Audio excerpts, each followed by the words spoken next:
Hello everyone guys, তোমরা সবাই কেমন আছো? তো গাইজ, আমি কিন্তু আজ তোমাদের সাথে আরও একটি নতুন ড্রেস মেকিং ভিডিও নিয়ে চলে এসেছি। তো আজকে তোমরা দেখতেই পাচ্ছ এখানে কিন্তু আমি একটা পিস নিয়ে নিয়েছি। আর এই পিসটা কিন্তু 2 মিটারের মধ্যে আছে, আর এটা কিন্তু পিওর সুতির পিস। তো এই পিসটা দিয়েই আমি একটা কুর্তি রেডি করব, সেটাই কিন্তু আজ তোমাদের সাথে শেয়ার করব। তো চলো মেজারমেন্টটা নিয়ে নেওয়া যাক। তো এখানে দেখতেই পাচ্ছ এখানে কিন্তু আমি ফেব্রিকটাকে 4 ফোল্ড করে নিয়েছি। আর 4 ফোল্ড করে নেওয়ার আগে কিন্তু আমি সুন্দর করে কাপড়টাকে প্রেস করে নিয়েছি, যাতে কোনো কুচকানো ভাব না থাকে। তোমরাও কিন্তু এরকমভাবে করবে, তাহলে কিন্তু তোমাদের ড্রেসটা কিন্তু অনেক সুন্দরভাবে রেডি হবে। তো এখানে দেখতে পাচ্ছ এখানে কিন্তু আমি এবার শোল্ডারের মেজারমেন্টটা নিয়ে নেব। তো এখানে শোল্ডারের মেজারমেন্ট আমার রয়েছে 7। তো 7 থেকে আমি হাফ ইঞ্চ মতন কমিয়ে নিচ্ছি, 6.5 ইঞ্চ মতন কিন্তু আমি শোল্ডারটা নিয়ে নিচ্ছি। এতে কিন্তু ফিটিংস খুব সুন্দর হয়। যারা যারা এই পদ্ধতি এখনও পর্যন্ত ট্রাই করোনি, একবার ট্রাই করে দেখো, তোমাদের ড্রেস কিন্তু সত্যি বলতে অনেকটাই ফিটিংস হবে। তো এখানে কিন্তু 1 ইঞ্চি ডাউন করে কিন্তু দাগ দিয়ে তারপরে কিন্তু আর্মহোলের মেজারমেন্টটা আমরা নিয়ে নেব। তো এখানে দেখতেই পাচ্ছ এখানে আমি আর্মহোলের মেজারমেন্ট এখানে 6 ইঞ্চিতে দাগ দিয়ে দিচ্ছি।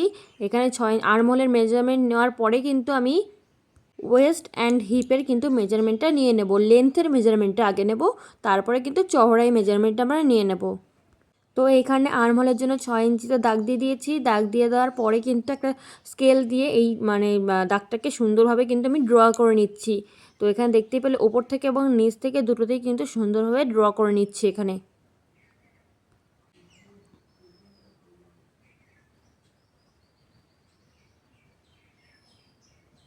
তো এখানে আমাদের ড্র করা কমপ্লিট।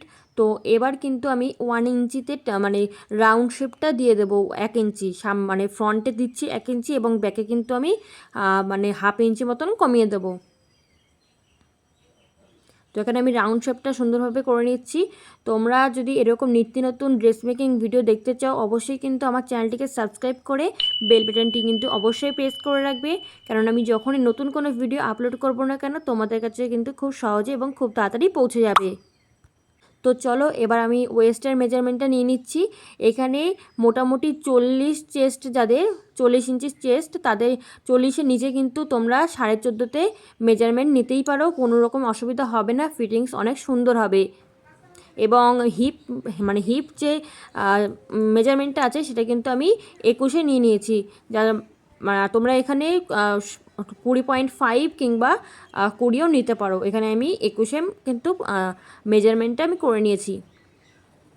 তো এবার একটা স্কেল দিয়ে কিন্তু সুন্দরভাবে ড্র করে দিচ্ছি।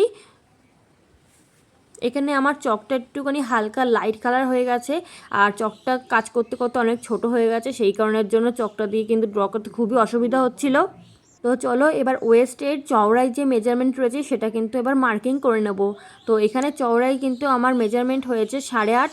তো এখানে 8.5-এ আমি একটা দাগ দিয়ে দিলাম এবং 2 ইঞ্চি মতন এক্সট্রা নিয়ে নিচ্ছি মার্জিনের জন্য, পরবর্তীতে যদি লুজিং করতে হয় এতে কিন্তু সুবিধা হবে।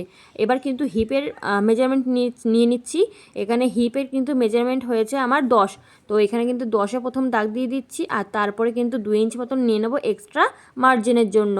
তোমাদের যেমন মেজারমেন্ট রেডি হবে তোমরা কিন্তু সেম মেজারমেন্টে মার্কিংটা করে নেবে, রুলস কিন্তু একই।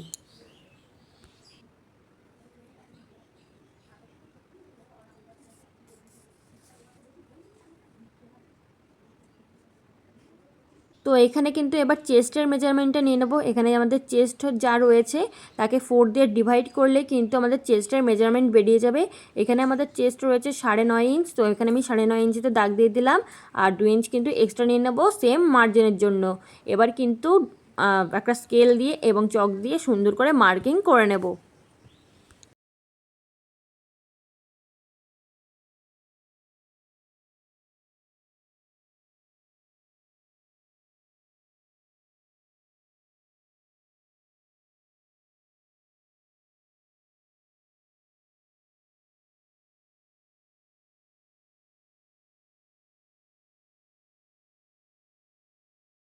তো এবার কিন্তু ওই জায়গাটা কাটিং করে নিয়েছি, যেটুকুনি এক্সট্রা ফেব্রিক ছিল সেটুকুনি কাটিং করে আমি এখানে শোল্ডার নিয়ে নিচ্ছি 3 ইঞ্চিতে, কারণ আমি 2.5 ইঞ্চ মতন রাখবো রেডি শোল্ডার, আর বাকি হাফ ইঞ্চ আমরা যখন সেলাই করব তখন কিন্তু সেটা দেবে যাবে। এবং আমি এখানে গলার জন্য নেক লাইন তৈরি করার জন্য এখানে আমি যতটা নেব, এখানে যতটা ডিপ করব ততটা কিন্তু আমি মেজারমেন্ট নিয়ে নিচ্ছি। তো এখানে আমি মোটামুটি 7 ইঞ্চিতে রেডি করব, 7.5 রেডি করব, সেটা আমি 7 ইঞ্চি মতন নিয়ে নিচ্ছি।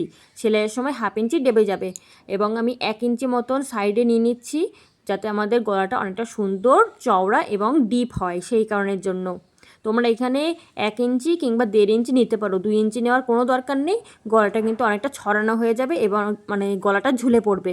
বেশি নেওয়ার দরকার নেই, 1 ইঞ্চি 1.5 ইঞ্চি নিলেই যথেষ্ট। তো এখানে কিন্তু তোমরা যেরকম শেপে চাইছো গলাটা রেডি করার জন্য তোমরা কিন্তু সেরকম শেপ দিতেই পারো। আমি এখানে গোল গলা রেডি করব যেহেতু, সেহেতু আমি গোল গলায় কিন্তু মার্কিং করে নিয়েছি। তো এবার কিন্তু আমি কাটিং করে নেব। তো আমাদের কিন্তু ফুল মেজারমেন্ট নিয়ে নেওয়া হয়ে গেছে। এবার কিন্তু আমরা কাটিং করে নেব, আর কাটিং করে নেওয়ার পরেই কিন্তু স্টিচিংয়ের পার্ট রেডি হয়ে যাবে। তো এই স্টিচিংয়ের পার্টটা কিন্তু আমি তোমাদের জন্য সেকেন্ড পার্টে নিয়ে আসছি। ভিডিও খুব তাড়াতাড়ি আসতে চলেছে। যারা যারা এখনও পর্যন্ত চ্যানেলটিকে সাবস্ক্রাইব করোনি, তাড়াতাড়ি যাও গিয়ে চ্যানেলটিকে সাবস্ক্রাইব করে বেল বাটনটিকে প্রেস করে রাখো। আমি যখনই নতুন কোনো ভিডিও আপলোড করব না কেন, তখনই কিন্তু তোমাদের কাছে খুব সহজে এবং খুব তাড়াতাড়ি পৌঁছে যাবে। আর ড্রেসটি কেমন রেডি হয়েছে সেটা কিন্তু সবাই জানাতে একদমই ভুলো না। ড্রেসটা কেমন রেডি হয়েছে, তোমাদের কেমন লাগলো, আর তোমরা যদি এরকম মেজারমেন্ট নিয়ে ড্রেস রেডি করো, অবশ্যই কমেন্ট করে জানিও যে তোমাদের ড্রেসটা কেমন হয়েছে।